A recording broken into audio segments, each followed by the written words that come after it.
नरेश जी, रमेश जी बताएं कोई विषय को प्रारंभ करें।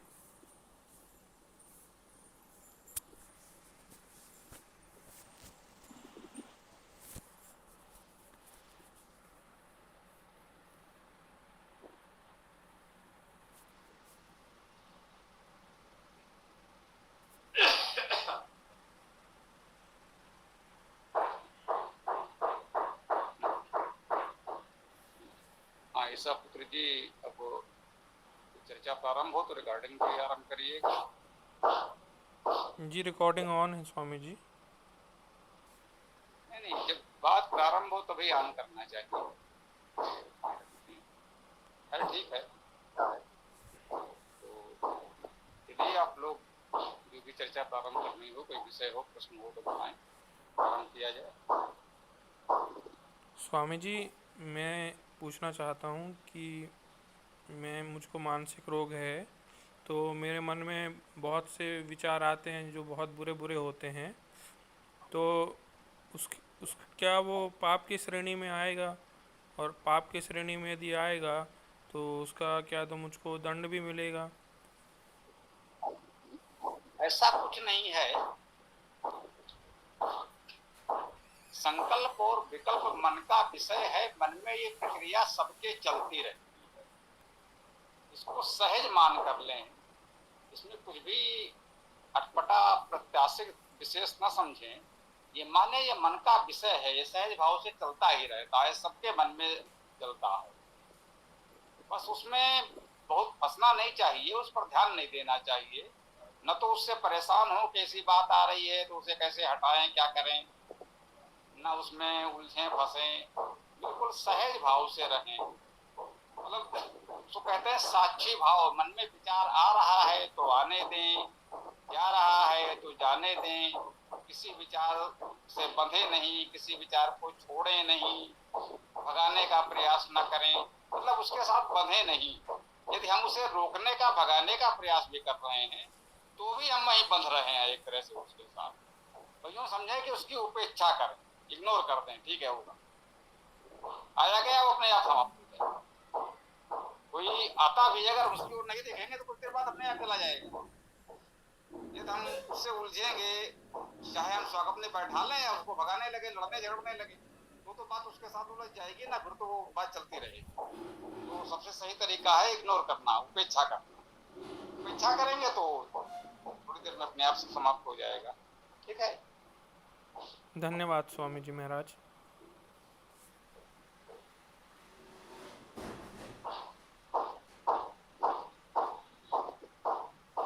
जब भी कुछ लोग जुड़ नहीं पाए तो जो भी है, चलिए चर्चा को हम लोग आगे बढ़ाते हैं। इसको जुड़ना होगा, जुड़ेगा। जी रमेश जी, आप कुछ बोलिए। हाँ, थोड़ा परिचय भी दे दीजिए रमेश जी। हमें लगता है कि शायद हम कुछ बोल रहे हो, आपसे उतना परिचय नहीं कर रहा है। नमस्कार स्वामी जी नमस्कार। मैं पहली बार जुड़ा हूँ इस माध्यम से। पहली बार जुड़े हैं? जी जी जी। और ज्यादा कुछ नहीं, बस एक मन में अशांति सी है। अशांति को कैसे भगाना, बस इसी के पीछे लगा हूँ।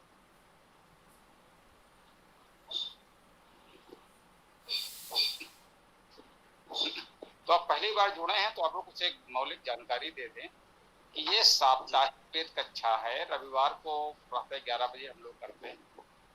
इसमें से संबंधित कोई भी प्रश्न कर सकते हैं। और दैनिक सायंकाल 7:30 बजे वेद कक्षा होती है, 7 दिन होती है, आज भी हो। उसमें हम एक व्याख्या करते हैं क्रमशः, और उस मंत्र पर ही प्रश्नोत्तर आदि करते हैं। तो ये सायंकालीन और इस साप्ताहिक विशेष कक्षा का अंतर है, ये आपको जानना चाहिए। तो आप चाहें तो सायंकालीन कक्षा में भी जुड़ सकते हैं, और रविवार की इस प्रातःकालीन विशेष कक्षा में यही है कि हम कोई भी प्रश्न कर सकते हैं। सायंकालीन कक्षा में मर्यादा है कि हम मंत्र चर्चा ही करते हैं, एक मंत्र वही। तो जो आपका अभी का प्रश्न है मन में अशांति का, तो वास्तव में कहें जो ईसा पुत्र जी ने कहा वही बात है। अशांति क्यों है? है ना। इसको समझना होगा, मन को शांत करने का प्रयास हम करें, अशांति को दूर करने का प्रयास करें, तो उससे कारणों को समझें, क्यों है, कैसा है, किस कारण से है, उन कारणों को दूर किया जाए तो वो अधिक सुविधा है। ठीक है।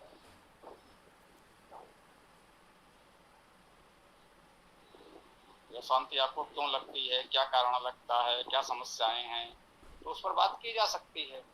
आवश्यक समझें तो अलग से भी बात की जा सकती है। कुछ ऐसी बातें हैं जो हम सार्वजनिक रूप से नहीं कहना चाहते हैं, तो अलग से भी बात कर सकते हैं।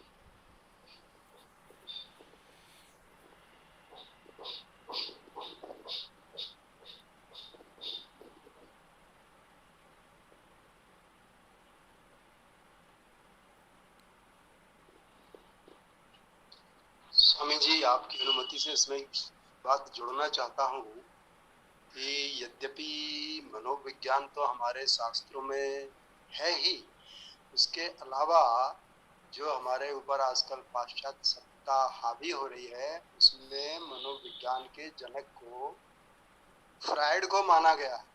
वहां से चलते चलते डॉक्टर एरिक बर्न आ गए। तो इन सब लोगों ने भी इस बात को स्वीकार किया है कि ज्यादातर मानसिक समस्याएं हमारे आसपास घटने वाले दैनंदिन व्यवहार के कारण होती हैं। तो हमें उस तरफ देखना होगा कि ऐसा क्या कारण है जो हमारे मनोमस्तिष्क पर हावी है।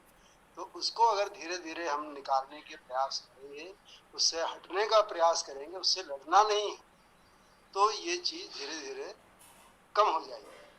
धन्यवाद।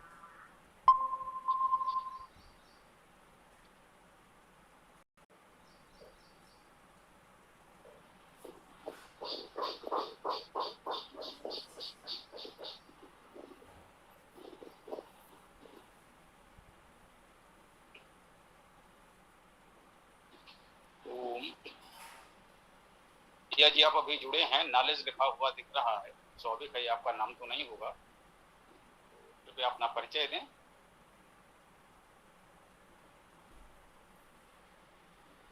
हेलो जी बताइए। जी बताइए, परिचय दीजिए अपना। मेरा नाम उत्कर्ष है, मैं स्टूडेंट हूँ। आपकी ज्ञान कक्षा में ज्ञान लेने के लिए आया हूँ। जी आप आज ही जुड़े हैं या दैनिक कक्षा में, सायंकालीन वेद कक्षा में 7:30 बजे जुड़ते हैं? मैं आज ही जुड़ा हूँ, अभी। जी। हाँ, तो ये मौलिक जानकारी है कि प्रतिदिन सायंकाल 7:30 बजे वेद कक्षा होती है। उसमें हम क्रमशः एक वेद मंत्र की व्याख्या करते हैं, उस पर प्रश्नोत्तर करते हैं, और यह साप्ताहिक कक्षा है जिसमें सनातन धर्म से संबंधित कोई भी प्रश्न किया जा सकता है। रविवार प्रातःकाल 11 बजे ये साप्ताहिक कक्षा होती है। ये उन्मुक्त खुली चर्चा है, इसमें आप कोई भी प्रश्न कर सकते हैं। यहाँ कोई बंधन नहीं है, कोई सीमा नहीं है आपके लिए। तो यदि आप कुछ कहना चाहते हैं, कुछ पूछना बताना चाहते हैं तो कह सकते हैं।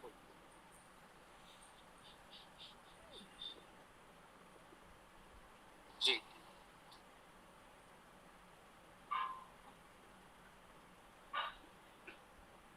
जी बोलिए। आज संयोग से लोग जुड़े नहीं हैं, अलग बात है, कोई बात नहीं। जो लोग भी हैं चर्चा हम लोग कर सकते हैं। उत्कर्ष जी आपको कुछ कहना है तो बताइए, कुछ पूछना हो, कुछ कहना हो, बताना हो तो। आपको जो बताना बताइए, मैं सुन रहा हूँ।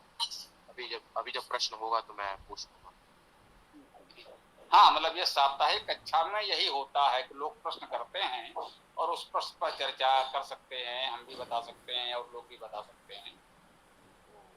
रविवार तो बिल्कुल खुला सत्र है, ऐसा कोई विषय निर्धारित नहीं होता। ठीक है। जी जी जी। हरीश जी आप आगे बढ़ें। पता नहीं क्या विशेष कारण है, आप भी देख रहे हैं कि आज लोग नहीं जुड़े हैं, जो जुड़ते हैं सामान्यतः हम लोगों के साथ भी, साप्ताहिक में भी। स्वामी जी, अपन सायंकालीन कक्षा में एक यजुर्वेद के मंत्रों का जो विश्लेषण व्याख्या कर रहे थे, उसमें अलग अलग जगह पर जो शब्द आए हैं कि हमें समाज में कैसे कैसे लोगों की ज़रूरत है, हमारे समाज में किन किन लोगों के सहयोग से व्यवस्थाएं बनती हैं, मनोरंजन होता है, नीरसता न रहे समाज में, उसकी भी चर्चा आई है। इस पर थोड़ा प्रकाश डालिए। जी, क्या कहा आपने? बाद में थोड़ा शायद सुनने में हमें कुछ दिक्कत हुई, समस्या हुई है, दोहरा दें।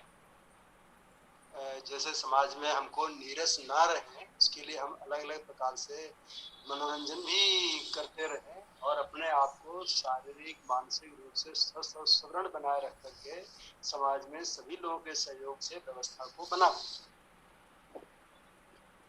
नीरस न रहें, मुख्य बात आपकी ये है कि नीरस न रहें। तो ये तो बात बिल्कुल ठीक है, जैसा कि हम लोग पहले भी कह रहे हैं, मंत्र व्याख्या में भी कहा कि वेद हमको परिवार समाज से भागकर वैराग्य की ओर नहीं ले जाता। वेद हमको सिखाता है कि अपने परिवार समाज के साथ रहते हुए, सबके साथ हंसते बोलते हुए, अपने जीवन को आनंद में बनाए रखते हुए चलना। तो वो तो स्वाभाविक है। अब वो अलग बात है कि मनोरंजन किसका कहाँ कैसे होता है, जिसका जो विषय है, हमारा विषय वेद है तो हमारा मनोरंजन भी वेद ही है एक प्रकार से, है ना। साहित्य के लोगों के लिए साहित्य ही मनोरंजन है। काव्य शास्त्र विनोदीन कालो गच्छत धीमताम कहते हैं, विद्वान लोगों का समय काव्य शास्त्र के आनंद में जाता है। उनका हास्य विनोद जो कुछ है वो काव्य शास्त्र में है। स्वाभाविक है कहीं ना कहीं काव्य को सुनने में हम लोगों को भी अच्छा लगता है। तो हम लोगों के मनोरंजन का वही है। धूर्ताड़ाम इंद्रिया कलहेन व, तो जो उतने विकसित नहीं है मानसिक भावनात्मक रूप से, वो विभिन्न व्यसनों में अपना समय लगाते हैं, उनको उसी में मनोरंजन प्रतीत होता है। तो इतना ही कह सकते हैं कि जीवन में निरस्ता तो नहीं कही गई है कि हम बिल्कुल धीर गंभीर हर समय बैरागी हो जाएं। इससे हमने कहा कि बैरागी तो नहीं ही होना है। अपने परिवार समाज के साथ हंसते बोलते हुए, हास प्रयास करते हुए, मनोरंजन करते हुए अपना जीवन चलाना है। बस इतना ही है कि जिसे कह सकते हैं मनोरंजन भी हमारा अपने स्तर का होगा। स्वाभाविक है हमारा संगीत भी होगा तो सामयिक होगा, वेद मंत्रों का हम गायन करेंगे, हम भाई लोगों को दूसरे गायन में आनंद आ सकता है, हमको वेद मंत्रों के गायन में ही आनंद आएगा। तो ये तो व्यक्ति विशेष की प्रवृत्ति पर है, परंतु यह स्वाभाविक है कि वेद ने मनोरंजन की बात तो की ही है, नृत्य गीत आदि की बात की ही है। तो जो लोग सायंकालीन कक्षा में नहीं थे उनको बता दें, इस समय हम लोग यजुर्वेद के 30वें अध्याय पर चर्चा कर रहे हैं सायंकालीन कक्षा में। यजुर्वेद का 3रा अध्याय समाज के लोगों के कार्य विभाजन का अध्याय है। इसको बस विभाग के मंत्र कहते हैं, अर्थात समाज में बसने वालों के कार्यों का विभाग। इसी को लोग वर्ण व्यवस्था भी कह सकते हैं। जब वर्ण या वर्ण व्यवस्था जैसा कोई शब्द इसके लिए नहीं आया है वेद में, लेकिन निश्चित रूप से जो समाज के लोगों का कार्य विभाजन है वो उसमें यजुर्वेद के इस 30वें अध्याय में 4 मंत्र तो कह सकते हैं मंगलाचरण के हैं, साधना उपासना स्तुति के हैं, और 5वें मंत्र से ब्राह्मण राजन्य वैश्य शूद्र आदि से प्रारंभ करके शताधिक 100 से अधिक विभिन्न प्रकार के कार्य व्यवसायों को वर्णन किया गया है। तो कह सकते हैं कि वेद में तो सैकड़ों वर्ण हैं, 4 वर्णों में समाज को नहीं बांटा गया है। तो इस समय हम लोगों की सायंकालीन कक्षा यजुर्वेद के 30वें अध्याय पर चल रही है। इसका ये विषय है जो भी आपने कहा, उसके संदर्भ को लेकर कहा है। जो उससे नहीं जुड़े हैं उनके लिए हम लोग एक मौलिक जानकारी दे दी। और अब जो लोग भी अभी जुड़े हैं उनका हम स्वागत करते हैं। कृपया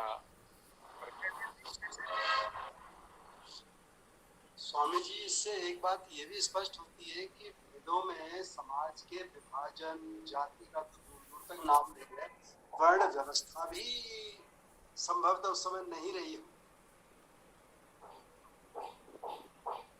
जी हाँ, जिस अर्थ में परवर्ती काल में वर्ण व्यवस्था कही गई, बनाई गई कहना चाहिए, बन गई या बनाई गई, एक तो होता है स्वाभाविक रूप से समाज में कुछ ऐसी स्थितियां बनती गई कि एक वर्ण व्यवस्था जैसा कुछ बन गया। जब बन गया तो कुछ मनीषियों ने उसे स्वीकार कर लिया और अपनी पुस्तकों में उसका उल्लेख कर दिया कि भाई समाज में ऐसा है।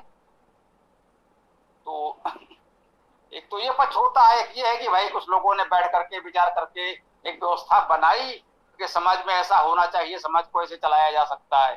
तो ऐसा तो कोई उल्लेख नहीं मिलता है कुछ लोगों ने बैठ के बनाई हो। तो हो सकता है धीरे धीरे समाज में वर्ण व्यवस्था जैसा कुछ बन गया, तो जिसे आज वर्ण व्यवस्था कहा जाता है। ये बिल्कुल ठीक है, वेद में तो ऐसा कुछ नहीं है और वो धीरे धीरे समाज में बन गया, बहुत बाद में बना, ये भी कह सकते हैं। और जाति व्यवस्था तो अभी बिल्कुल नवीन अवधारणा है, थोड़े ही समय की है। जाति व्यवस्था बहुत पुरानी नहीं है, निश्चित रूप से जान लीजिए। कुछ लोगों को ये भ्रम है और कुछ लोग दोनों पक्षों से प्रमाण देने लगते हैं। आइए हम आपको भारत का प्राचीन इतिहास बताते हैं, ऐसा हुआ, कहाँ जाति थी, कोई कहाँ जातिगत भेदभाव था।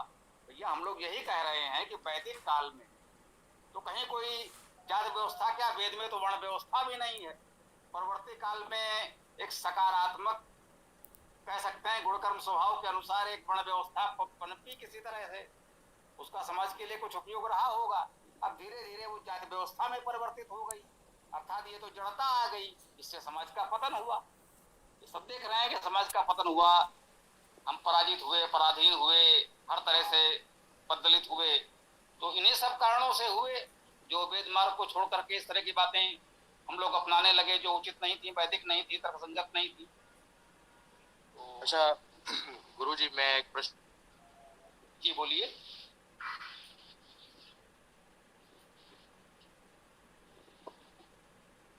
जी हम आपको सुन नहीं पा रहे हैं, आप बोलने का प्रयास कर रहे हैं क्या?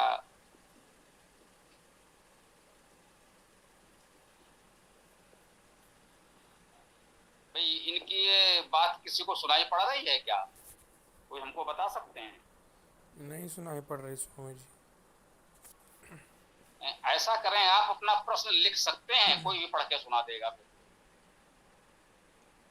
कभी कभी ये नेटवर्क आदि की समस्या हो जाती है, नहीं सुन पाते हैं ठीक से। हमने किसी और ने सुना होगा तो वो बता देगा।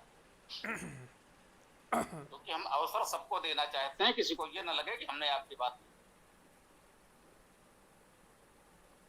तो हो सके तो अपना प्रश्न लिख दें तो हम उसकी चर्चा कर लेंगे। हाँ अच्छा, ये तो लिफ्ट हो गए, हो सकता दोबारा जुड़े तो हम सुन सकें।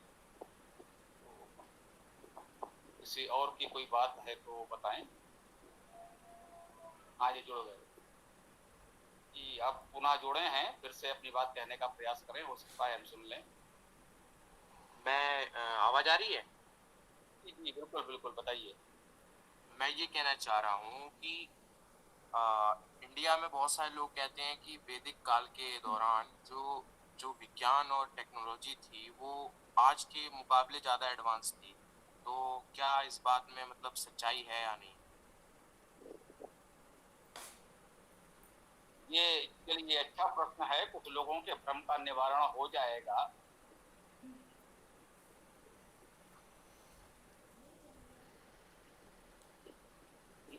एक तो ये आत्मगौरव, आत्ममुग्धता है। हम पराधीन हुए, पददलित हुए तो हमने ये कहना प्रारंभ किया कि पहले तो सब कुछ हम ही थे, हमारा तो सब कुछ उन्नत था। बाद में जो भी तकनीक विकसित हुई वो संयोग से पश्चिम में हुई, यूरोप में हुई, जो ईसाई मतावलंबी हैं। घड़ी से लेकर के साइकिल और सब कुछ जितने भी वस्तुएं आज की सारा आविष्कार वहीं हुआ। संयोग से हिंदू मुस्लिम क्षेत्र में कुछ नहीं हुआ। तो अपने एक मन को बहलाने के लिए काल्पनिक गौरव ये गढ़ा गया कि प्राचीन काल में तो हमारी साइंस टेक्नोलॉजी इससे बहुत आगे थी। स्वाभिमान जगाने के लिए ये प्रयास अच्छा था किसी समय।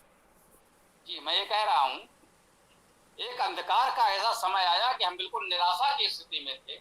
उस समय कुछ लोगों ने ये सोच विचार कर जानबूझकर ऐसा किया तो ठीक किया, हम हमारे अंदर एक आत्मसम्मान स्वाभिमान जगाने के लिए, और उससे लाभ हुआ, एक चेतना आई, एक आत्मविश्वास जगा और हमने प्रयास किया। अब उन्नत हो गए, पहले थे कि नहीं थे वो तो बात की बात है, अब हो गए ये तो सत्य है। केवल उपकरणों की और तकनीक की कर रहे हैं। इसमें कोई संदेह नहीं है कि वेद विश्व का प्राचीनतम ग्रंथ है। और सबसे बड़ी बात यह है कि उस प्राचीनतम ग्रंथ में एक भी बात ऐसी नहीं है जो आज की सारी साइंस टेक्नोलॉजी मिलकर असत्य सिद्ध कर दे। ये पक्ष दो है, उसको गंभीरता से समझना है आपको। अच्छा प्रश्न है, इसको सब लोग ध्यान से समझ लें, ठीक है ना।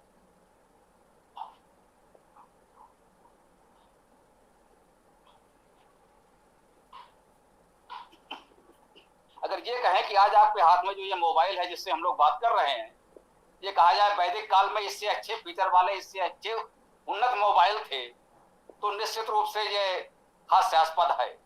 लेकिन यह बात 100% सत्य है कि विश्व का प्राचीनतम ग्रंथ है वेद, और उस वेद के 20,000 से अधिक मंत्रों में 20,349 मंत्र चारों वेदों में हैं, उसमें एक भी बात अभी तक ऐसी नहीं मिली है पूरे विश्व को खोज करके जिसको ये कहा जाए कि आधुनिक खोजों के अनुसार असत्य है।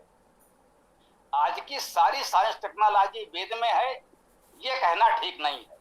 लेकिन ये तो हम कह सकते हैं कि वेद में जितना है उतना सत्य है, उसमें कुछ भी असत्य नहीं है। ये बात भी हमारे लिए बहुत बड़ी है, गर्व की बात है। साहित्य हमारा प्राचीनतम है, सर्वश्रेष्ठ है। हमारी भाषा प्राचीनतम है, सर्वश्रेष्ठ है। ये पूरा विश्व मानता है, हम दावा नहीं कर रहे हैं। वेद विश्व का प्राचीनतम ग्रंथ है। जो यूरोप के विद्वानों ने कहा वैदिक भाषा संसार की सर्वश्रेष्ठ, पूरी तरह वैज्ञानिक साइंटिफिक भाषा है। ये बात यूरोप के भाषा शास्त्रियों ने कही, हमने नहीं। पूरे विश्व को खंगालने के बाद उन्होंने कहा वेद विश्व का प्राचीनतम ग्रंथ है। वेद की भाषा विश्व की प्राचीनतम और सबसे उन्नत, सबसे विकसित, सबसे तर्कसंगत भाषा है। हमारा भाषा व्याकरण उन्नत है, हमारा दर्शन शास्त्र उन्नत है, हमारी गणित विद्या, गणित हमने दिया, ये बात सही है। गणित का विकास भारत में प्राचीन काल में हुआ। गणित, ज्योतिष का कोई भविष्य फल मत देख लीजिएगा कि हाथ देखकर, कुंडली देखकर किसी का भविष्य बता रहे हैं। ज्योतिष का अर्थ है पंचांग का निर्माण, सूर्य चंद्र ग्रहों तारों आदि की गतियों का अध्ययन, इसे हम ज्योतिष कहते हैं वेद में, वेदांग में। तो उस गणित ज्योतिष का विकास, इसे आप अंतरिक्ष भौतिकी कह सकते हैं, स्पेस साइंस कह सकते हैं, उसका विकास प्राचीन काल में हमारे भारत में अति उन्नत हुआ। उस समय विश्व में उसकी तुलना में कुछ भी नहीं था। यूं कहें कि अपने समय की तुलना में भारत में उस समय जो विद्याएं हो सकती थी, भाषा, साहित्य, दर्शन, गणित, ज्योतिष आदि आदि, जो इस प्रकार के मानसिक रूप से सक्षम थे, संभव थे, उस मामले में अपने समय में भारत विश्व में सर्वश्रेष्ठ था, इसमें कोई संदेह नहीं है। लेकिन ये कहना कि आज की तकनीक से जो जो आविष्कार हो रहे हैं वो उससे पहले उससे अच्छे भारत में थे, ये हास्यास्पद है। जैसे कि आज समाज में ही एक चर्चा में बताऊं, एक ने कहा कि वास्तव में यूरोप में जो भी नया से नया आविष्कार होता है, यहाँ कोई कह देता है ये तो हमारे वेद में पहले से है। जी जी जी, तभी मैंने आपसे प्रश्न पूछा। उनका भैया ऐसा करो, तुम्हारे वेद में क्या क्या है पहले उसकी एक सूची बनाकर दे दो, उससे जो बचा हो उस पर हम आविष्कार करें, उस पर हम कार्य करें, है ना। जब तक आविष्कार नहीं हुआ है तब तक आपको पता नहीं है कि वेद में ये भी है। जब कोई आविष्कार हो गया तब आपको पता चला कि ये तो वेद में पहले से ही है।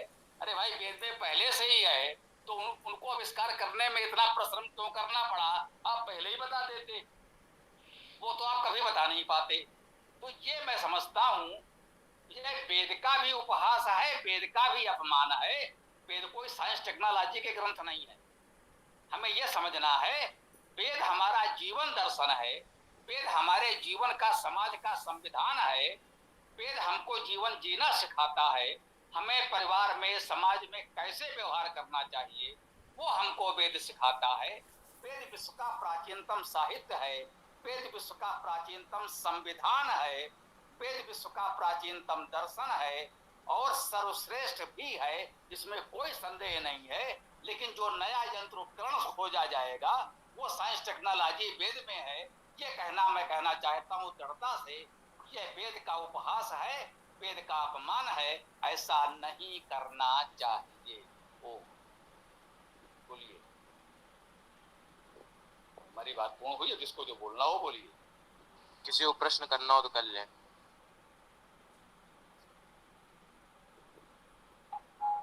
नमस्कार स्वामी जी। स्वामी जी, नमस्कार।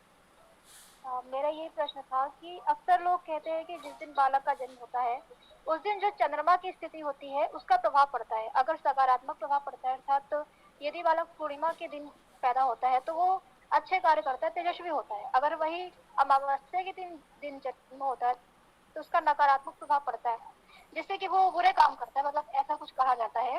अर्थात पूरा सेंस ये है कि जन्म तिथि के अनुसार बालक का जीवन कैसा होगा उसका अंदाजा लगाया जाता है, जैसे कि ज्योतिषी करते हैं।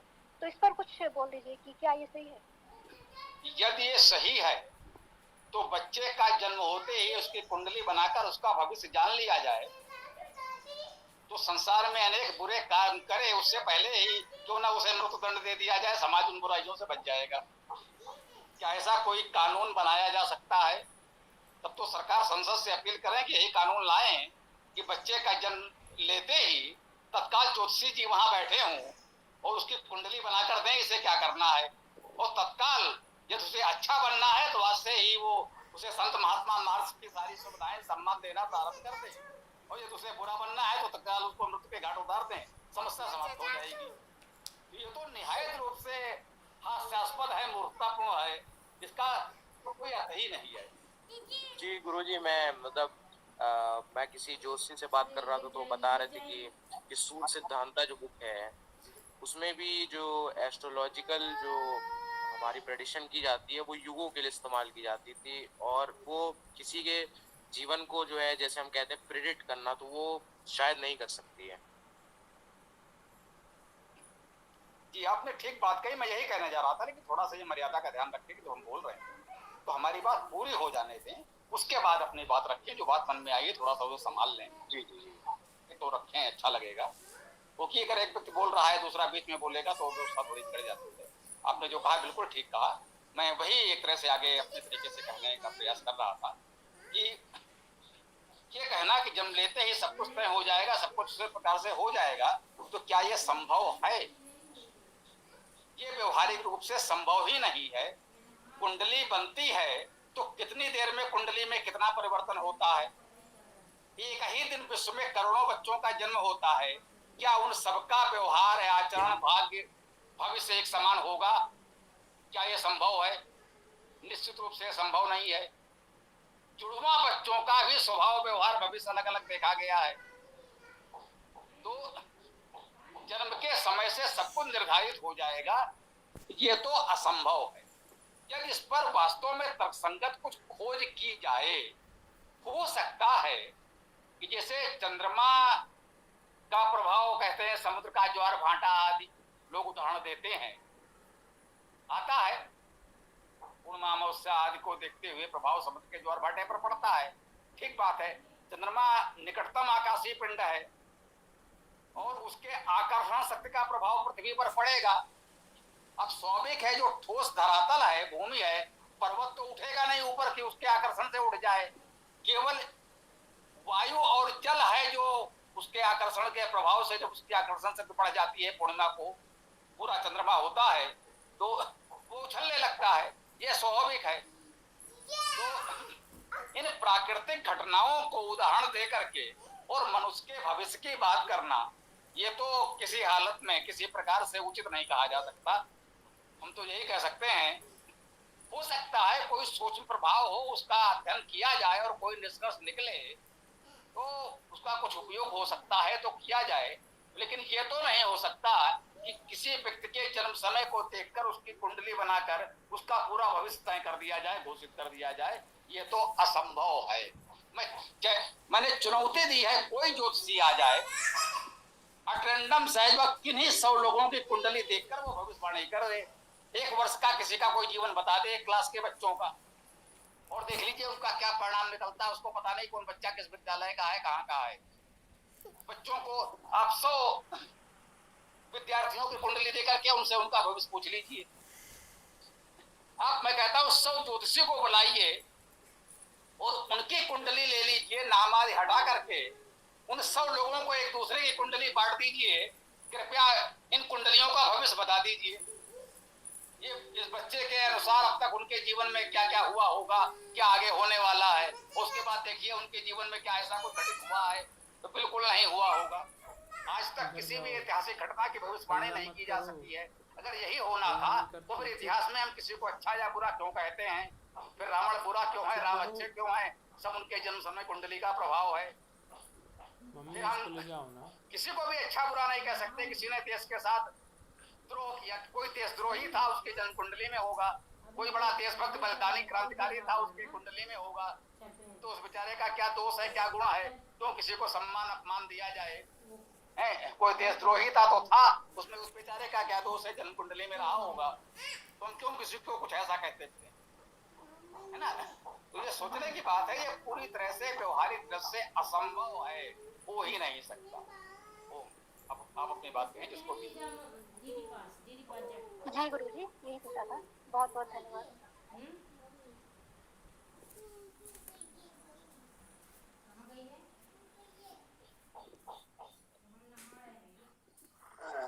स्वामी जी, इस कथन के आगे और जुड़ना चाहता हूँ कि वर्तमान में जो फलित ज्योतिष के क्षेत्र में एक बहुचर्चित नाम है कीरो का, उसने दुनिया में तमाम लोगों के हस्तरेखाएं और हाथों को देख करके भविष्य भी बताए।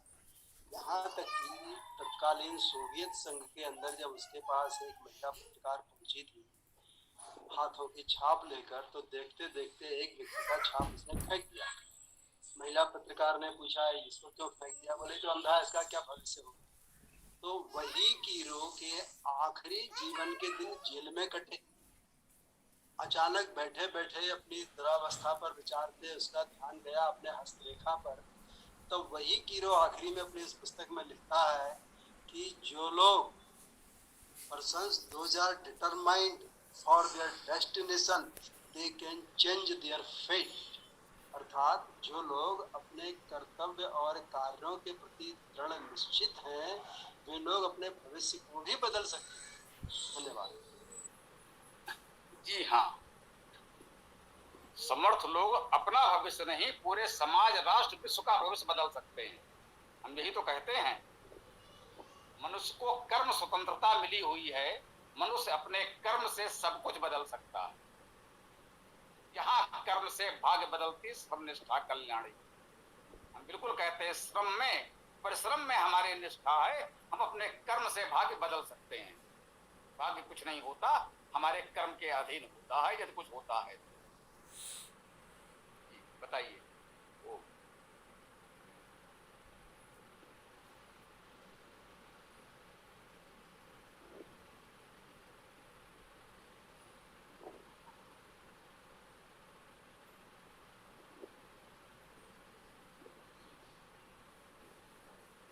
ये भी समय है, कृपया चर्चा चलाते रहें।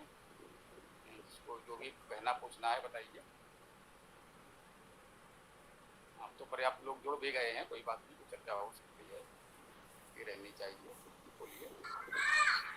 स्वामी जी, समाज की व्यवस्था के साथ में एक बात होती है कि जब जैसे अपन शुरू में चर्चा कर रहे थे वेद को लेकर के कि उस समय पर कोई वर्ण व्यवस्था भी नहीं है, कोई जाति, तो ये जो वर्तमान में चल रही क्या है शंकराचार्य जी द्वारा स्थापित है बुद्ध धर्म का और उसको ध्वस्त करते हुए, इस पर थोड़ा प्रकाश। हम ये नहीं कह सकते शंकराचार्य के द्वारा स्थापित है, ये तो नहीं कहा जा सकता। भाई शंकराचार्य के द्वारा स्थापित तो वही कह सकते हैं जो उन्होंने किया, जो विचार व्यक्त किए, अपनी पुस्तकों में लिखा। तो शंकराचार्य ने तो कहीं ऐसा नहीं लिखा कि समाज में ऐसी ऐसी व्यवस्था बनाई जाए तो अच्छा रहेगा, समाज के उपयोगों के लिए ऐसी व्यवस्था बनाई जानी चाहिए, मेरे सपनों का भारत जैसी कोई पुस्तक तो उन्होंने नहीं लिखी। मेरे सपनों का समाज, समाज में ऐसी ऐसी बड़ी व्यवस्था बनाई जाए, ऐसे ऐसे कार्य विभाजन किए जाए, इस प्रकार से इसको चलाया जाए, तो ऐसा शंकराचार्य ने तो नहीं लिखा। अब वो शंकराचार्य से पहले उसके बीज थे या शंकराचार्य के हजारों वर्ष बाद हुए, ये तो नहीं कहा जा सकता। ये तो ऐतिहासिक शोध का विषय है कि ये प्रमाण मिले कब से ये सब प्रारंभ हुआ है। तो किसी व्यक्ति के ऊपर हम क्यों थोप रहे हैं? जी, ओम बोलिए।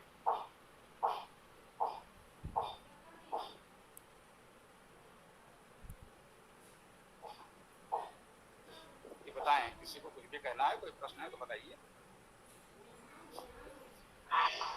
गुरुजी, जैसे अभी भैया ने बोला कि जो अपना प्राचीन भारत था इसमें ज्ञान विज्ञान के बारे में बोला, तो इसमें मैं एक अपना मत रखना चाहूँगा कि जो विज्ञान था उसका जो मतलब प्योर विज्ञान है, प्योर साइंस है, वो हमने ही उसको पूरा दिया सारे, चाहे वो प्लांट साइंस में हो, पादप विज्ञान में हो, चाहे वो खगोल भौतिकी में हो, सारे अपने ही मिलते नहीं हैं। नहीं नहीं जबकि इसमें देखें तो जो छवि आधुनिक विज्ञान है इन्होंने क्या नहीं किया है, बस उसी को भौतिकवाद में थोड़ा सा उसको मिक्स करके और उसको सिस्टमेटिक कर दिया है कि उसको अलग अलग विभागों में बांटकर, और बहुत ज़्यादा ध्यान दिया है। और दिया क्यों है ध्यान इस तरीके से, क्योंकि इनको पता था कि इस दुनिया को एकमात्र यही चीज़ है जो आज के टाइम में कंट्रोल कर सकती है। अब वो जमाना गया कि भाई जो तलवार के वार पे ही सब कुछ हो जाए। तो इस वजह से जो मतलब वैश्विक संगठन थे, तो इन्होंने बहुत ज़्यादा इस पे अपना कार्य किया। और आज देख भी रहे हैं हम किस तरीके से अपने को या फिर ज़्यादातर लोगों को, पूरी दुनिया को इस तकनीक के माध्यम से वो कंट्रोल कर रहे हैं। तो ये मैं कहना चाह रहा था कि जो भी विज्ञान थे, जो भी अब उपकरण की बात करें तो उपकरण भी हमारे प्राचीन साहित्य में पूरे मिलते हैं। कहते हैं, मैंने पुस्तक तो नहीं पढ़ी, लेकिन जो उनकी है राजा भोज की है शायद, भोज प्रबंध नाम से, तो कहते हैं उसमें कई तरीके के इक्विपमेंट वगैरह का वर्णन है, और वो ज़्यादा भी पुरानी नहीं है, 1000-1500 साल पुरानी हो सकती है।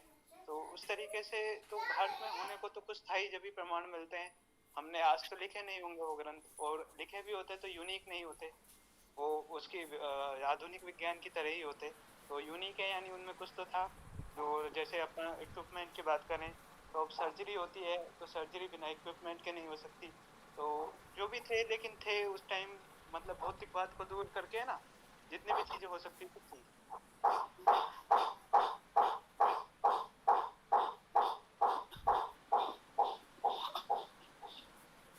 इन भाई ने जो बोला भौतिकवाद वाला, तो बोलिए। मुझे तो नहीं लगता इसमें कोई सच्चाई है। भौतिकवाद जो बात आपने बोली है यहाँ पर, मतलब कैसे कैसे भौतिकवाद, मतलब आज का जो समय है उसमें भौतिकवाद कैसे बढ़ा? आपको एक बात बताइए, आपको फ्रिज है, जो फ्रिज भौतिकवाद में, मतलब थोड़ा संसारिक चीजों में देखिए कि आप जो उपभोग के साधन है उसमें फ्रिज है, एसी है, इसी को तो आप मन उपकरण बोलते हैं, तकनीकी उपकरण आजकल यही तो बन रहे सारे के सारे। कुछ भी आप देख लीजिए। तो ये थोड़ा सा उसमें मैं बोल रहा था मैं भौतिकवाद। तो पहला क्या था, हमने मूल सिद्धांतों की खोज की थी, अब हमने ये सब उनका गलत तरीके से उपयोग नहीं किया।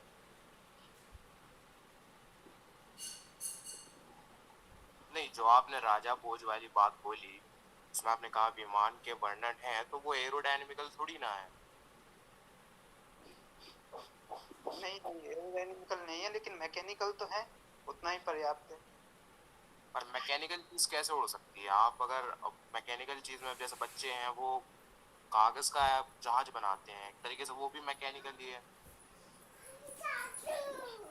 हल्ला मत आप करो पूरा यार, वर्णन है, आप उसको प्लीज देखिए, हल्ला वो मत बच्चों करो। की ऐसे कागज ना बनाने वाली चीजें नहीं है, वो पूरा है। उधर एक शायद लकड़ी के रथ का भी वर्णन आता है, वो चलता है खुद, ऐसा कुछ वर्णन आता है, उसकी स्पीड वगैरह सारी चीजें बताई गई हैं बनाने की। तो ऐसा कई वर्णन आते हैं, उस पर रिसर्च भी चल रही है, तो वो अलग चीज है। भैया जी, अब मैं जरा बोलूँ थोड़ा, मैं ना ध्यान रखिएगा कि बात हमारी हो जाए। एक तो ये जो आपने भोज प्रबंध की बात की पुलकित जी ने, राजा भोज का कथित भोज प्रबंध, तो भैया इस जमाने में इंटरनेट पर आपको सब उपलब्ध है, जरा उसकी पीडीएफ लेकर आइए और उसे पढ़िए, उसमें कहाँ क्या लिखा है। राजा भोज एक विद्वान, न्यायप्रिय, सज्जन राजा थे, इसमें कोई संदेह नहीं है। भारत के महान कह सकते हैं जो आर्य राज्य परंपरा थी, जिसके लिए हम जाने जाते हैं अपनी नैतिकता सद्गुणों के लिए, उस भारत की प्राचीन राज्य परंपरा में राजा भोज अंतिम राजा थे, इसमें कोई संदेह नहीं। राजा भोज के पराभव के साथ ही भारत की वो परंपरा समाप्त हो गई। उसके बाद गली मोहल्ले में जो अपने आप को राजा कहते थे, वास्तव में वो राजा कहलाने योग्य नहीं। एक राजा भोज का महत्व है, वे महान राजा थे, वे विद्वान थे, उन्होंने अनेक साहित्यिक ग्रंथ लिखे हैं, उसमें भोज प्रबंध भी है। कृपया भोज प्रबंध को लाइए और देखिए कि वो किस विषय का ग्रंथ है। वो साहित्य का ग्रंथ है, काव्य शास्त्र का ग्रंथ है, अलंकार शास्त्र का ग्रंथ है, या साइंस टेक्नोलॉजी का ग्रंथ है। हाँ बेटा, इतना मैं अभी कहना चाहता हूं, सुन लो। अब जब वो पुस्तक मिल जाए तब बात करना, अटकल लगाने से नहीं। एक बात, यदि उस समय विमान होते, आज जैसे कुछ भी इस प्रकार के उसके इंजन होता, किस प्रकार का ईंधन उपयोग होता था, कहीं ना कहीं पुरातत्व की खुदाई में उसका कोई टुकड़ा मिलता,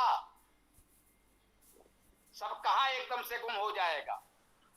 सिंधु घाटी की सभ्यता की इतनी प्राचीन खुदाई में इतना सब कुछ हमें मिल गया जो उस समय था, विश्वासचकित है। पटेल ने कहा कि वहां जो आभूषण मिले हैं, ऐसा लगता है कभी लंदन के किसी ज्वेलरी शॉप से आए हों। अभी वो कह रहा हजारों वर्ष प्राचीन है, वो कहता है इनको देखकर तो ऐसा लगता है कि अभी भी लंदन के किसी ज्वेलरी शोरूम से लाए गए हों। आश्चर्यचकित हैं, जो था वो मिला है, लेकिन कोई भी यंत्र उपकरण आज तक कहीं नहीं मिला। किसी भी प्रामाणिक ग्रंथ में उसका कोई प्रामाणिक उल्लेख नहीं मिला। एक विमान शास्त्र की पुस्तक मेरे पास थी, समय है या नहीं मैं नहीं कह सकता, कोई आप जैसे कोई मित्र ले गए होंगे।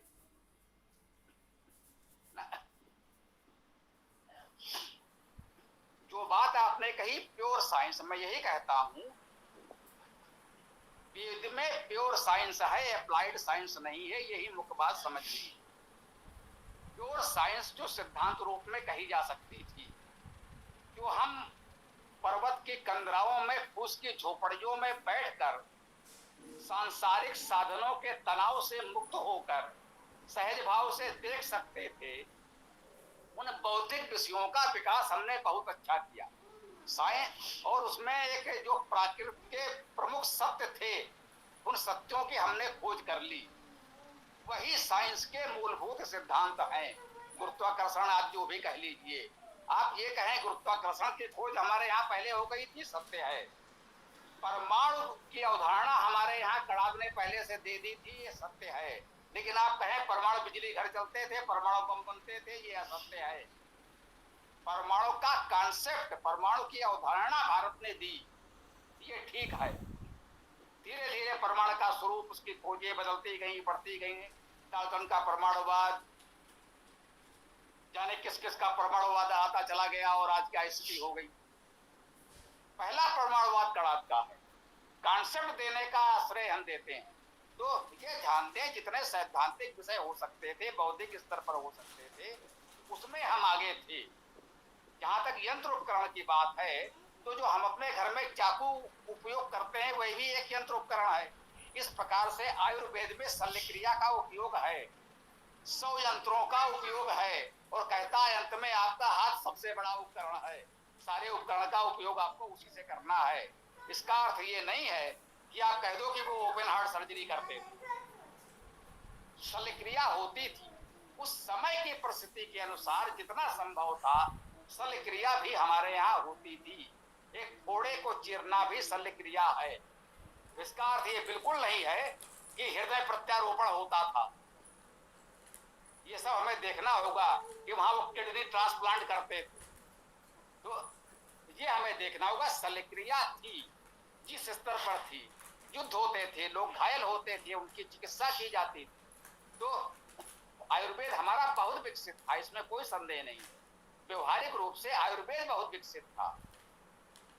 परंतु ये जो आधुनिक यंत्रोपकरण हैं, जो विद्युत के द्वारा चल रहे हैं, विद्युत का इस प्रकार का प्रयोग या पेट्रोल डीजल जैसे किसी ईंधन का प्रयोग, इसका कोई उपयोग हमको कहीं नहीं मिल रहा है, इस बात का ध्यान रखें।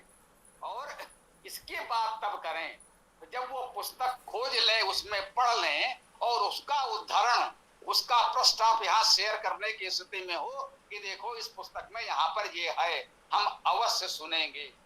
हमें आत्ममुग्ध नहीं होना है, भविष्य में उन्नति करनी है तो हमें यथार्थ को स्वीकार करना है।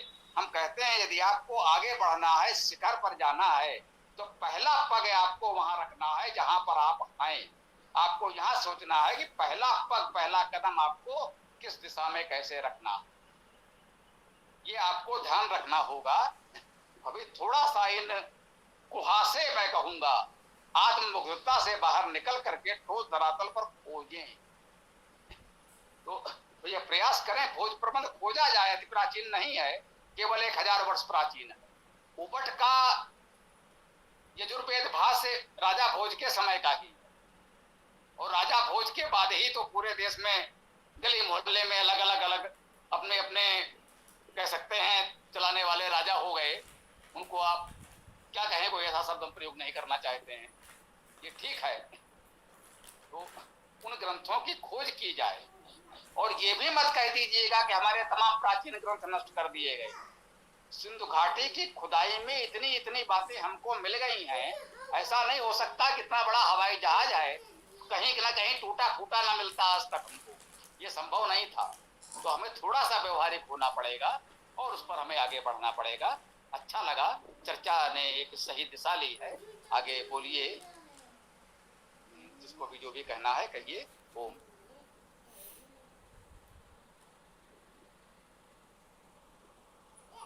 स्वामी जी, ये आयुर्वेद के जो ग्रंथ हैं उसमें मैंने कई स्थान पे पढ़ा है कि मतलब मांस भक्षण आदि का वर्णन हुआ है, मांस वर्ग करके, और कई चिकित्सा में भी मांस का वर्णन हुआ है। तो इसको प्रक्षेप माना जाए या इसको सही माना जाए स्वामी जी? देखिए, दोनों बातें अलग अलग हैं। वो प्रक्षेप भी नहीं है और एक दृष्टि सही भी नहीं है, दोनों संभव है। प्रक्षेप का अर्थ जिस व्यक्ति ने वो पुस्तक लिखी उसमें जो कुछ उसने लिखा है वह प्रक्षेप नहीं है, वह उसने लिखा है। अब उसने लिखा है, उसे आप उचित मानते हैं या नहीं, यह आपकी इच्छा है। आयुर्वेद की वह पुस्तक जिसने भी लिखी, उसको लगा कि मनुष्य सर्वाहारी प्राणी है, प्रकृति ने मनुष्य को फल के साथ अन्न और मांस पचाने की सामर्थ्य दी है, वो पचा सकता है। उसके जो भी गुण लाभ हो सकते थे वो चिकित्सा शास्त्र का ग्रंथ होने के कारण उसने उसमें लिख दिया। अब आपको उसे अपनाना है या नहीं अपनाना है, ये आपकी इच्छा है। हम वैदिक हैं, वेद को मानने वाले हैं, मांसाहार नहीं करेंगे। ये हमारी एक अलग विषय हो गया कि हम वैदिक हैं, हम शाकाहारी हैं, हम अहिंसक हैं, इसलिए हम पशु की हत्या करके उसका मांस नहीं खाएंगे। ये हमारी नैतिकता है, हमारा धर्म है। परंतु चिकित्सा शास्त्र यदि बता रहा है कि इस मांस में, इस अंडे में ये गुण है, तो चिकित्सा शास्त्र को ये बताने का अधिकार है। यदि उस लेखक ने लिखा है, जिस लेखक ने वो पुस्तक लिखी है, तो उसे प्रक्षेप नहीं कहते। प्रक्षेप उसे कहते हैं कि उस लेखक की पुस्तक में बाद में किसी और ने जोड़ दिया, उस लेखक के ही नाम से अपना नाम नहीं दिया, उसे प्रक्षेप कहते हैं। तो उसमें प्रक्षेप कहीं अभी तक नहीं माना गया है। ये मान ले कि उन्होंने अपने समय को देखते हुए जो भी उनके समझा लिखा हमें उचित नहीं लगता है तो उसे हम ना अपनाएं। इतना ही कह सकते हैं कि वेद के अनुकूल नहीं है, हमारे अपनी धार्मिक भावना के अनुकूल नहीं है, ये बात। ओम। जी, मैं सभी मित्रों को बताना चाहूँगा कि अथर्ववेद कांड 12 सूक्त 2 से विरुद्ध है ये जितना भी मांसाहार है। जी।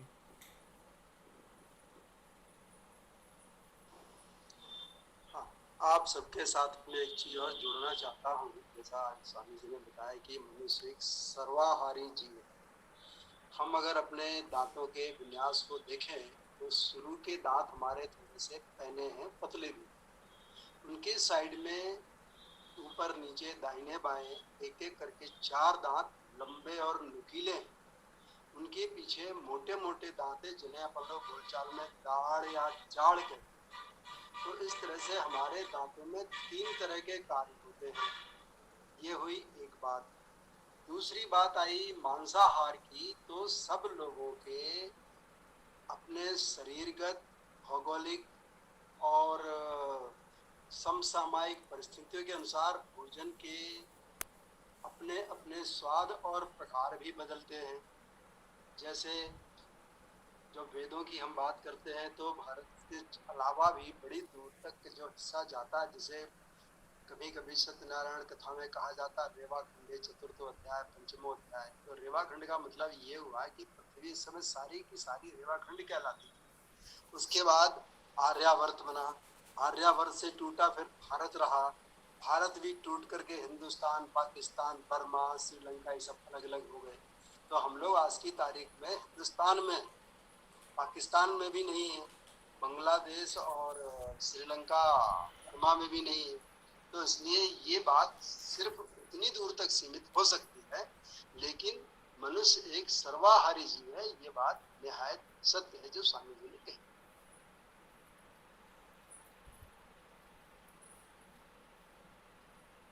ये बोलिए, जिसको जो भी कहना है बताएं। गुरुजी मैं पूछना चाहूंगा कि मांस खाना सही में पाप है या नहीं? देखिए, हम वैदिक लोग हैं, हमारा मन तो नहीं मानता। स्पष्ट है कि हम कैसे ये स्वीकार कर लें कि हम अपना पेट भरने के लिए किसी की हत्या करें और उसका मांस खाएं। हम तो इसे स्वीकार नहीं कर सकते, हमारा मन नहीं मानता, मैं नहीं खाता। अब वो किसी के देश काल परिस्थिति है, उसको लगता है उसके पास कोई विकल्प ही नहीं है, तो कहते हैं आपातकाले मर्यादा नास्ति। इसीलिए ईश्वर ने हमको एक क्षमता दी है कि आपातकाल में हम उसे ग्रहण भी कर सके। और ऐसे उदाहरण इतिहास में मिल जाएंगे जब बड़े बड़े प्रबुद्ध लोगों ने भी विशेष परिस्थितियों में ग्रहण किया हो। परंतु भाई हमारा मन तो नहीं मानता। इस समय एक उदाहरण बताऊं कि हमारे लोगों में, संबंधों में किसी ने बताया था, कोई बच्चा अस्वस्थ था, कोई तांत्रिक आ गया, कहीं किसी ने बुला लिया होगा, उन्होंने कहा कि हम ये तंत्र मंत्र, ये पूजा उपासना साधना करेंगे, ये तांत्रिक साधना करेंगे, आपका बच्चा सुस्त हो जाएगा। भैया बड़ी अच्छी बात है, क्या क्या लगेगा बता दीजिए। उनका साहब एक मुर्गे की बलि देनी पड़ेगी। उनका पंडित जी हमें क्षमा करें, मेरा बच्चा स्वस्थ हो जाए ये तो मैं चाहता हूँ, लेकिन मैं ये स्वीकार नहीं कर सकता कि अपने बच्चे को स्वस्थ करने के लिए मैं किसी और के बच्चे की हत्या कर दूं। आप हमें क्षमा कर दें, हमें आपका उपचार नहीं चाहिए। तो ये हमारी भावना है, नहीं चाहिए तो नहीं चाहिए। अब किसी को करना है तो करे, उसकी इच्छा है। ओम, कहिए जो भी आप कहना चाह रहे थे बताएं। नहीं, आज के टाइम पे कुछ लोग नाटक करते हैं कि हमारे दांतों में ऐसे भी दांत हैं जो सिर्फ मांस खाने के लिए बने हैं। मतलब वो ये सिद्ध करते हैं कि मांस खाना बुरा नहीं है। तो मैं आपसे पूछना चाह रहा था, वैसे मैं नहीं सेवन करता हूँ, लेकिन ऐसे पूछ रहा था। भैया हमारी भावना नहीं मानती, हम नहीं खाते, हम तो स्वीकार नहीं करेंगे। अब भाई ये सच है कि प्राकृतिक रूप से दांतों की बात मत करिए, पाचन प्रणाली की बात करिए। आप किसी भी शाकाहारी प्राणी को, बकरी को, घोड़े को, गाय को, हाथी को जरा भी कोई मांस खिला सकते हैं, उसके शरीर का पाचन तंत्र स्वीकार ही नहीं करेगा। वो कभी किसी परिस्थिति में कहते हैं वो मर जाएगा लेकिन मांस तो नहीं खा सकता ना। वही स्थिति मांसाहारी प्राणियों की है। शेर भूखा मर जाएगा लेकिन घास तो नहीं खाएगा, कहते हैं शेर बहुत भूखा होगा तो क्या घास खाएगा। वो विशुद्ध मांसाहारी प्राणी है, प्रकृति ने उसके पाचन तंत्र को केवल इधर मांस आओ, पचाने के लिए बनाया उधर है। जाओ। वो शाकाहार को पचा ही नहीं सकता, उसका शरीर उसे स्वीकार ही नहीं करेगा। तो कुछ मांसाहारी प्राणी हैं जो केवल मांस ही पचा सकते हैं, कुछ शाकाहारी प्राणी हैं जो मांस बिल्कुल नहीं पचा सकते, और कुछ प्राणी हैं जो सर्वाहारी हैं, प्रकृति ने बनाए हैं। मनुष्य है, कुत्ता है, ऐसे बहुत से हैं जो शाकाहार और मांसाहार दोनों पचा सकते हैं। आप देखिए, चींटी जैसा छोटा सा प्राणी चीनी का दाना भी उठा ले जाती है, और कीड़ा मर गया हो तो उसे भी उठा ले जाती है, उसका भी भोजन हो गया। तो चींटी भी सर्वाहारी प्राणी है। तो ये प्रकृति ने ही बनाया है ना। जिसको विशुद्ध शाकाहारी बनाया है, आप किसी बकरी को मांस खिला कर देखिए, घोड़े को खिलाकर देखिए, कभी नहीं खा सकता। वैसे जो विशुद्ध मांसाहारी है, सिंहादी हैं, वो किसी भी हालत में चाहे मर जाए, भूखों उनको शिकार नहीं मिलेगा, वो मांस नहीं मिलेगा तो मर जाएंगे। लेकिन ऐसा तो नहीं होता कि भैया आज आपको बकरा नहीं मिला है खाने को तो चलिए आप पिज्जा खा लीजिए, हम आपको रोटी खिला देते हैं। क्या वो आपकी रोटी खाकर जीवित रह पाएगा? वो रोटी नहीं खा सकता। ये प्रकृति की व्यवस्था है, ये हमें देखना होगा। शाकाहारी, मांसाहारी और सर्वाहारी, ये 3 प्रकार के प्राणी प्रकृति ने बनाए हैं। उस दृष्टि से मनुष्य सर्वाहारी है, परंतु मनुष्य इस सबसे ऊपर एक विवेकशील प्राणी है। मनुष्य के लिए मन अर्थात मननशीलता, विचारशीलता महत्वपूर्ण है। जैसा मैंने कहा कि हमारा विचार तो नहीं मानता कि हम अपने भोजन के लिए किसी की हत्या करके उसका मांस खा लें, हमें ये स्वीकार तो नहीं। अब किसी का वही आपातकाल में चूंकि शरीर स्वीकार कर सकता है, शरीर में पाचन की व्यवस्था है, तो हो सकता है किसी महत्वपूर्ण व्यक्ति के जीवन की रक्षा के लिए उसको मांसाहार दे दिया जाए, और इससे हम भी कहते हैं भाई ठीक है, वो इतना महत्वपूर्ण व्यक्ति है, एक विद्वान मर जाता तो संसार का कितना हित होता, उससे जो संसार को लाभ होना है संसार वंचित रह जाता, तो पूरे संसार के हित के लिए ये थोड़ा सा मांस उसे खिला दिया गया, तो हो सकता है उसके जीवन रक्षा के लिए वो उचित हो, एक अलग बात है। गांधी जी बीमार थे, किसी ने कहा कि भैया कुछ मांस का सूप क्या लेना पड़ेगा, बोले भैया मुझे नहीं लेना है, मर जाऊं भले, ये मुझे स्वीकार्य नहीं है।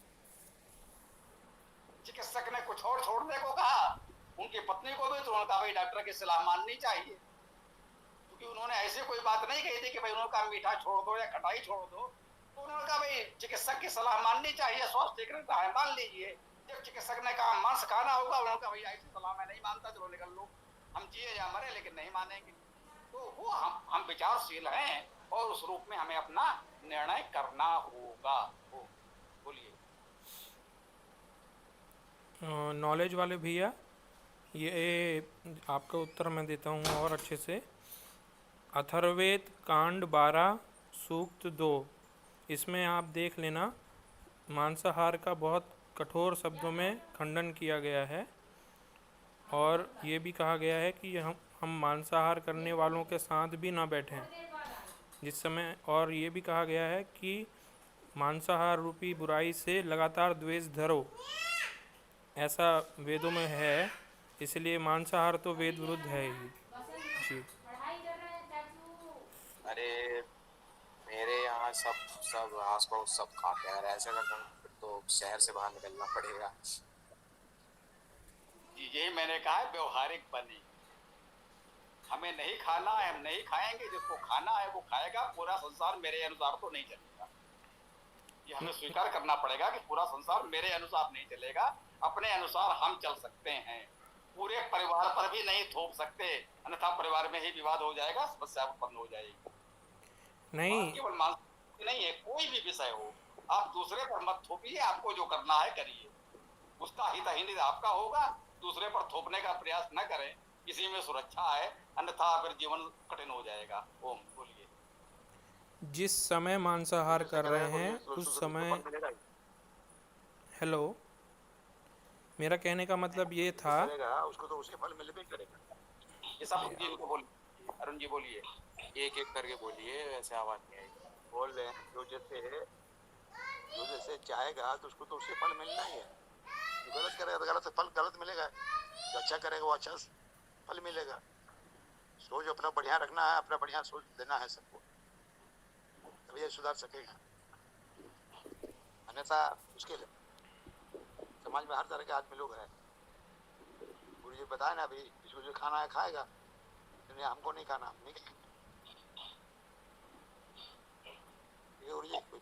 हाँ सही है ये, अब लेकिन अपने ऊपर लागू करें, दूसरों के ऊपर ना थोपें, ये बात सही है। हाँ, प्रेम पूर्वक लोगों को बता सकते हैं, प्रेरित कर सकते हैं कि भाई हमारे विचार से ये उचित है, ये नहीं, या हम वेद को मानने वाले हैं तो कह सकते हैं, जैसा भैया ने भी बताया कि भाई वेद में यहाँ पर ये कहा गया है, तो चूंकि हम लोग वैदिक हैं इसलिए वेद के आदेश का हमें पालन करना चाहिए, ये हम कह सकते हैं। लेकिन ऐसा नहीं करना चाहिए कि हम बिल्कुल उससे शत्रुता लेकर के और उस पर एक बलात् थोपने लगे कि नहीं ऐसा नहीं कर सकते, तो वो तो फिर समस्या उत्पन्न हो जाएगी। तो व्यवहारिक बने यही सकते हैं। ओम। और कोई विषय किसी को कुछ कहना हो तो बताइए। हाँ, मैं मैं एक चीज़ जोड़ना चाहूँगा। मैंने जब कहा कि साथ में ना बैठें, तो उसका मतलब ये है कि जिस समय वो सेवन कर रहे हैं उस समय ना बैठे। सही है। हाँ, वही वही। इधर पीछे से आवाज़ आ रही थी, इसलिए बंद कर दिया। अरे अधिक से अधिक क्यों मान लें कि भाई उनसे बहुत निकट संबंध ना रखें। अधिक से अधिक इतना संभव है, अगर संभव हो तो हम मान लीजिए व्यवहारिक दृष्टि से उससे हमें कुछ संबंध रखना ही रखना है।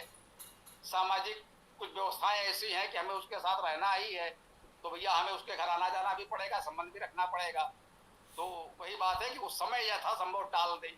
कभी ऐसी परिस्थिति आ सकती है कि उस समय भी हमें उसके साथ बैठना पड़ जाए। तो वही कह रहे हैं, कुल मिलाकर व्यवहारिक रहें, इसमें बहुत ज्यादा जड़ ना हो।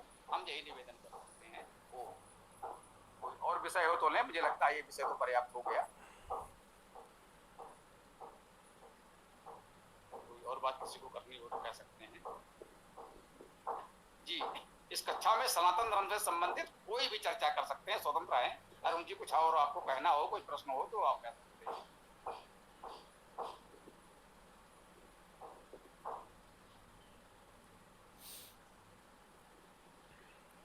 जी अरुण जी, आज आप पहली बार जुड़े हैं क्या? अच्छा, वो तो ठीक है, समय भी हो ही गया है।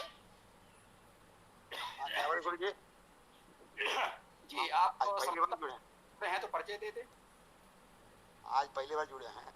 मेरा नाम अरुण कुमार जोशी है, बिहार के रहने वाले, गोपालगंज बैकुंठपुर का मेरा गाँव जी। वर्तमान में भी वेस्ट बंगाल में रहते कर्मकांडी पूजा पाठ करते हैं। जी अच्छी बात है। लिंक मिली आज, तो आज ज्वाइन कर लिए। जी तो हम आपको जानकारी दे दें कि हमारी वेद कथा प्रतिदिन सायंकाल 7:30 बजे चलती है। उसमें हम क्रम से एक वेद मंत्र का पाठ करते हैं, उसकी व्याख्या करते हैं और उस मंत्र पर प्रश्नोत्तर चर्चा आदि भी करते हैं। अच्छा। रविवार को साप्ताहिक विशेष सत्र होता है 11 बजे प्रातः, जिसमें हम सनातन धर्म से संबंधित कोई भी प्रश्न कर सकते हैं। इसमें केवल प्रश्नोत्तर खुली चर्चा होती है, कोई मंत्र पाठ व्याख्यान किसी का नहीं होता, प्रवचन नहीं होता। 11 से 12 का समय भी एक प्रकार से हो गया है। फिर भी अरुण जी, आपका कोई प्रश्न है तो हम उसकी चर्चा करने के लिए प्रस्तुत हैं, आप बताइए। नहीं गुरु जी, और शाम का गुरु जी लिंक कैसे मिलेगी? आप हमारे किसी ग्रुप, इसमें जो लिंक आपको मिली है उसमें गौरव जी का तो आपके पास अवश्य होगा। नहीं गुरु जी, किसी का नहीं है। गौरव जी ने ही लिंक दी है वो, और जो लिंक दी है उसमें कई लोगों के नंबर होते हैं। लिंक को ध्यान से देखिएगा, बहुत बड़ी लिंक है। अच्छा। उसमें कई लोगों के नंबर होंगे, तो आप उन लोगों के नंबरों पर अपना नाम नंबर व्हाट्सएप कर दीजिएगा। आप हम अपने ग्रुप में जो व्हाट्सएप ग्रुप हैं जिनसे वेद कथा चलाई जा रही हैं, उनमें आपको जो दिया जाएगा। ओके गुरु जी। तो आपको सारे लिंक अपने आप मिलते रहेंगे, है ना? तो बताओ, तुमने दी है उसमें किस किस के नंबर और ये सब क्या क्या जानकारी दी हुई है, थोड़ा बता दो। इसमें हमारा नंबर और स्वामी जी का नंबर और पुलकित जी का नंबर, 3 नंबर होंगे वहाँ पे। और पूरी पुस्तक सूची वगैरह दी हुई है, अकाउंट नंबर वगैरह दिए हुए। नंबर दिए हैं, ये महत्वपूर्ण है। इन तीनों नंबरों पर आप व्हाट्सएप कर दे अपना नाम या जो भी, हम आपको उन जोड़ लेंगे व्हाट्सएप ग्रुपों में जहां से कक्षाएं चलती हैं। आपको प्रतिदिन लिंक मिलता रहेगा। सायंकालीन कक्षा का लिंक स्थायी है, फिर भी प्रतिदिन दे दिया जाता है। मैं स्वयं प्रतीक्षा करता हूँ लिंक आ जाए तो जुड़े, लेकिन स्थायी है, आप सुरक्षित कर ले तो जुड़ सकते हैं, ऐसा भी होता है। और कोई परिवर्तन होता है तो प्रतिदिन तो देते ही है परिवर्तन, अगर लिंक बदलेगा तो भी नया प्रतिदिन मिल जाएगा। ठीक है, तो अरुण जी आज से हमारे ग्रुपों में जुड़ जाएंगे। और समय भी हो गया है, चर्चा भी पूर्ण हो गई है। अब आज की चर्चा को हम लोग यही विराम देते हैं। ओम मंत्र के साथ समापन करें। बोलिए ओम मंत्र।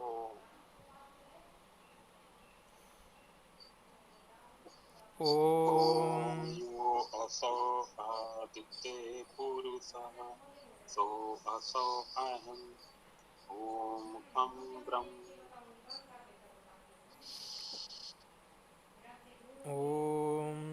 यो असौ आदित्ये पुरुषः सुवसौहम। ओम खम ब्रह्म।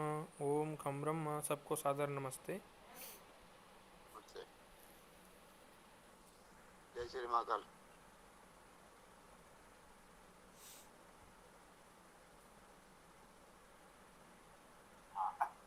जी, ये ओम मंत्र भी मिल जाएगा तो आप इसको भी बोलने लगेंगे। ठीक गुरु जी। तो अब उसका समापन करते हैं। ओम स्वस्ति, ओम नमस्ते, ओम खम ब्रह्म। हम लोग सायंकालीन कक्षा में 7:30 बजे पुनः मिलेंगे। तब तक के लिए शुभमस्तु, कल्याणमस्तु। ओम खम ब्रह्म, ओम